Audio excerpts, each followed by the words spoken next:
Kakang Kamandanu. Sekarang aku ingin minta kepastianmu, Kakang. Apakah Kakang Kamandanu sesungguhnya mencintai aku? Mengapa kau bertanya seperti itu?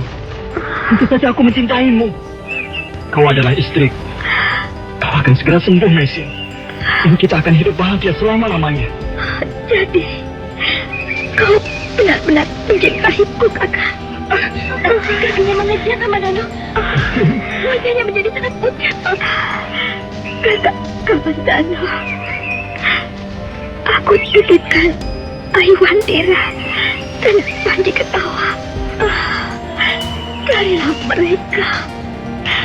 Aku tidak tahu di mana mereka sekarang. Carilah sampai ketemu, Kakak. Dan setelah ketemu, tawakal mereka. Kasihan mereka. Anak-anak kecil yang Arya Kamandanu menjadi cemas ketika melihat napas Mesin tersengal-sengal.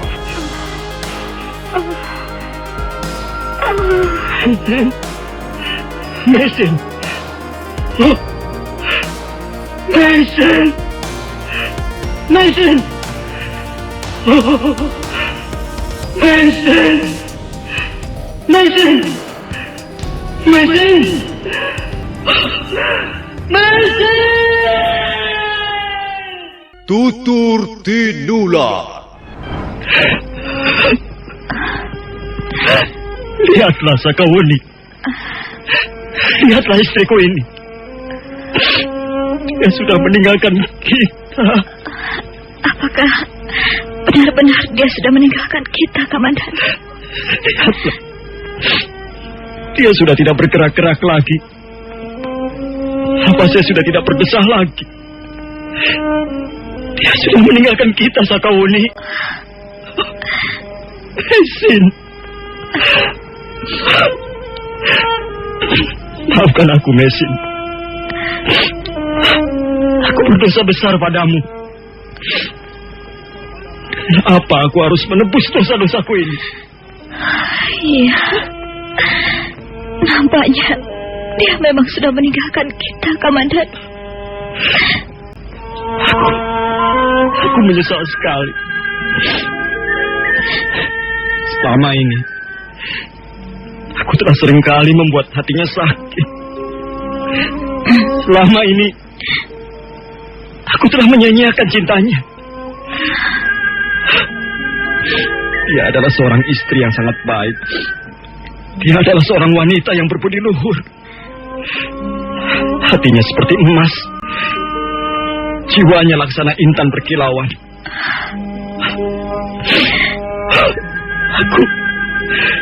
Aku benar-benar merasa tidak berharga. Aku menjadi kotor. Kotor sekali. Kamandanu, tapi aku masih belum yakin benar bahwa istrimu sudah meninggal. Ada beberapa bagian tubuhnya yang masih hangat. Tapi lihatlah, Wuni. Kakinya sudah menjadi kaku. Kaku dan dingin. Dan sudah tidak ada lagi nafasnya. Denyut nadinya juga sudah tidak ada. Bukankah itu berarti dia sudah meninggal? Bukankah dia sudah meninggal? Sudah meninggal, Sakawuni. Sudah. Kalau memang istrimu sudah meninggal, kau harus menerima kenyataan pahit ini. Semua orang akhirnya akan mati juga, Kamandanu. Kalau Yang Maha Kuasa menghendaki, tak ada yang bisa melawan maut. Sudahlah, Kamandanu. Tak perlu kau menyesali apa yang telah terjadi. Bagaimana aku tidak menyesal, Wuni? Aku telah berbuat dosa besar pada wanita ini. Dia datang dari negeri yang jauh. Dan di tanah Jawa ini, dia menjadi buronan pemerintah Kediri. Dia menjadi buronan bersama suaminya yang kemudian meninggal di atas pangkuannya. Tapi rupanya, penderitaan itu belumlah cukup baginya. Dia masih harus menderita karena perbuatan kakak kandungku sendiri, Arya Dwi Pangka. Seharusnya aku tidak boleh menyia-nyiakannya. Seharusnya aku memberikan penghiburan padanya, dan bukan justru menambah penderitaan.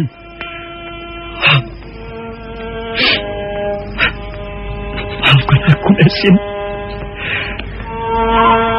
Maafkan aku, suamimu yang kejam ini. Kamandanu, kau tidak bisa terus-menerus meratapi kematian istrimu. Apa yang bisa kita lakukan sekarang, Wuni?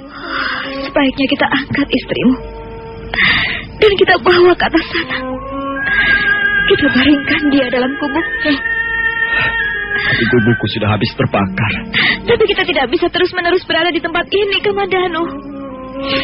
Kita harus segera membawa istrimu ke atas. Baiklah. Aku akan menganyam daun ilalang untuk atap. Dan aku akan membuat sebuah balai bambu untuk membaringkan istriku. Mari Sakawuni, mari kita angkat dia. Arya Kamandanu dan Sakawuni kemudian mengangkat tubuh Meisin. Mereka menggotong Meisin naik ke atas tebing. Perjalanan agak sukar dan terpaksa menggunakan jalan memutar. Tapi akhirnya mereka pun sampai di atas tebing. Dan Arya Kamandanu membaringkan tubuh Meisin di halaman gubuknya. Meisin tergeletak dengan tenang. Wajahnya pun nampak tentram sekali. Dan dia sepertinya bukan mati, melainkan hanyalah tidur pulas. Oh, mereka membawanya pergi, Ayah. Mungkin mereka itu saudara-saudaranya. Kau lihat laki-laki yang menangis itu tadi, Ratanja? Iya, aku melihatnya, Ayah. Yang membawa pedang besar di pinggangnya itu kan? Nah, laki-laki itulah suami wanita yang terluka parah itu. Sedangkan wanita yang satunya lagi mungkin temannya atau sanak saudaranya. Apakah wanita yang terluka parah itu benar-benar sudah mati, Ayah? Entahlah, Ratanja. Aku tidak tahu pasti. Mungkin juga dia sudah mati, atau mungkin juga belum. Kadangkala seseorang yang mengalami pingsan berat nampaknya seperti orang yang sudah mati, tapi sebenarnya dia masih hidup. Kalau dia masih hidup, Ayah harus menolongnya. Kasihan wanita yang malang itu, Ayah. Benar, Ratanja. Kita harus menolongnya. Tapi kita harus mencari cara untuk menolongnya. Kita temui saja mereka itu, Ayah. Tidak bisa. Nanti akan terjadi salah paham, Ratanja. Nanti dikira kita yang telah melukai wanita itu. Sebaiknya kita menggunakan cara lain, Ratanja. Kita tidak bisa terang-terangan menolong wanita yang terluka parah itu. Bola matahari sudah sejak tadi meluncur turun dan tenggelam di permukaan Cakrawala. Jubah Sang Dewi Malam mulai menjamah lereng gunung Arjuna dan sekitarnya. Kabut tipis melayang di sela-sela pohon. Beberapa ekor burung malam terbang sambil mengepak-ngepakkan sayapnya, kemudian lenyap di balik kabut malam yang dingin. Arya Kamandanu dan Sakawuni duduk di tengah-tengah halaman, di depan gubuk yang sudah sebagian besar menjadi arang. Sementara Meisin terbaring tenang di hadapan mereka. Arya Kamandanu nampak masih terus meratapi kemalangan yang menimpa diri istrinya. Sakawuni sudah berhenti menghibur Arya Kamandanu. Sejak siang tadi tak henti-hentinya dia berusaha menyadarkan laki-laki yang pernah merebut hatinya itu. Kamandanu, kita tunggu saja sampai besok pagi. Kita tunggu sampai besok pagi. Dan setelah itu, apa yang akan kita lakukan, Sakawuni? Kita hanya ingin memperoleh kepastian. Apakah istrimu sudah benar-benar meninggal? Kalau memang dia benar-benar sudah meninggal, ya, kita harus menguburkannya. Hesin. Aku akan pergi sebentar ke Madano. Aku akan mencari kayu-kayu kering untuk membuat perapian. Aku di sini saja, Sakawuni. Iya. Aku tidak bisa meninggalkan istriku tidur seorang diri. Iya.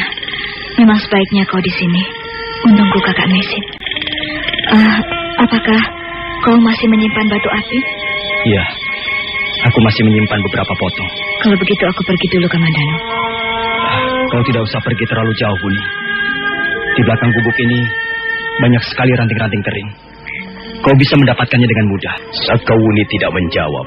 Dia langsung melompat dan sebentar kemudian tubuhnya sudah lenyap di telan kabut. Sementara Arya Kamandanu duduk diam sambil terus-menerus memandang wajah istrinya yang pucat pasi. Mesin, kulihat wajahmu cantik sekali malam ini. Kau memang seorang wanita yang cantik. Cantik luar dan dalam. Aku menyesal karena selama ini telah menyia-nyiakan kecantikanmu, Mesin. Aku menemukan sebuah batu permata yang sangat berharga. Tapi aku telah mencampakkannya begitu saja. Aku adalah laki-laki yang paling bodoh di dunia ini. Aku bodoh dan bernasib sial. Arya Kamandanu, tahu apa sekarang kau ini? Menyesali nasib, mengutuk diri sendiri, memaki-maki diri sendiri. Apapun yang kau lakukan sekarang ini, istrimu tidak mungkin bangun kembali.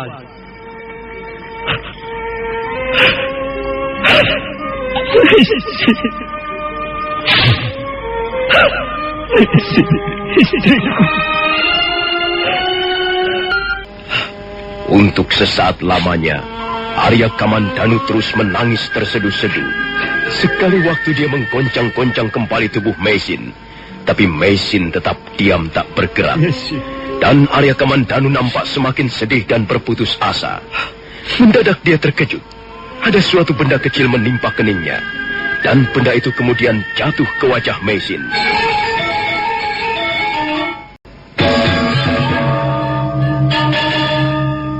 Kenapa ini? Sepertinya sebuah bunga kecil. Barangkali ada seekor burung malam yang membawanya dan menjatuhkannya kemari. Benda kecil itu memang sekuntum bunga. Warnanya putih. Arya Kamandanu memungut sekuntum bunga itu dari wajah Mesin. Dia tidak langsung membuangnya, melainkan mencium bunga itu beberapa kali. Mendadak dia merasakan kepalanya agak pusing.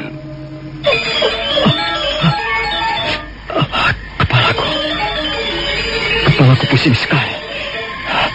Dan mataku berat sekali. Mengapa mataku menjadi berat seperti ini? Mungkinkah karena aku telah mencium sekuntum bunga itu tadi? Aku tidak tahan lagi. Aku ngantuk sekali.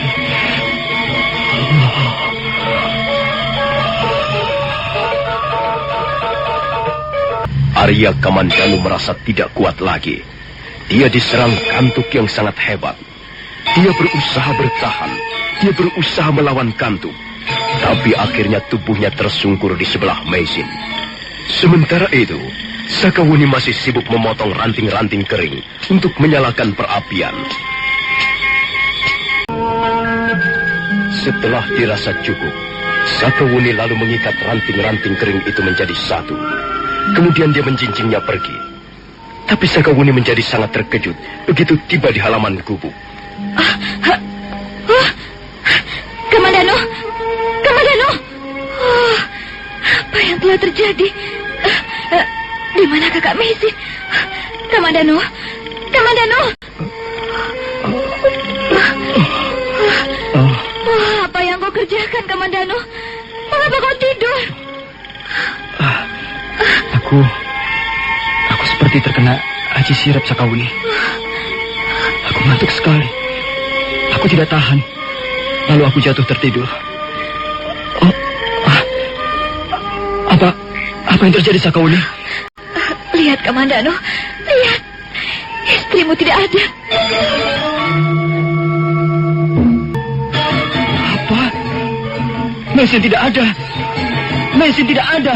Lihat saja sendiri. Gosok-gosoklah matamu supaya kau benar-benar terbangun. Dan lihat, kakak Mesin sudah tidak ada lagi, Kamandanu. Mesin? Di mana Mesin? Di mana Sakawuni? Kau lihat Mesin? Barangkali dia diculik orang, Kamandano. Kurang ajar. Siapa orang yang telah berani berbuat lancang itu? Tenanglah, Kamandano, tenang dulu. Jelas bahwa ada yang telah menculik kakak Mesin. Tapi apa maksudnya dia menculik istriku? Apa tujuannya? Mana aku tahu. Aku sedang memotong ranting-ranting kering untuk membuat perapian. Sementara itu kau yang menjaga kakak Mesin. Setelah aku kembali, ternyata kakak Mesin sudah tidak ada lagi. Dan kau tertidur dengan pulas sekali. Iya. Pasti karena bunga ini. Pasti karena pengaruh dari bunga ini. Sehingga aku seperti terkena ajian sirap. Kurang ajar. Pekerjaan siapa ini? Kita tidak tahu siapa yang telah melakukannya. Tapi jelas orang itu mempunyai tujuan-tujuan tertentu. Manusia biadab. Akan kubunuh dia. Akan kucari dan kubunuh dia. Jangan terburu nafsu, Kamandano. Lebih baik kita cari istrimu. Kukira penculik itu belum pergi terlalu jauh. Ayo, kita cari dia.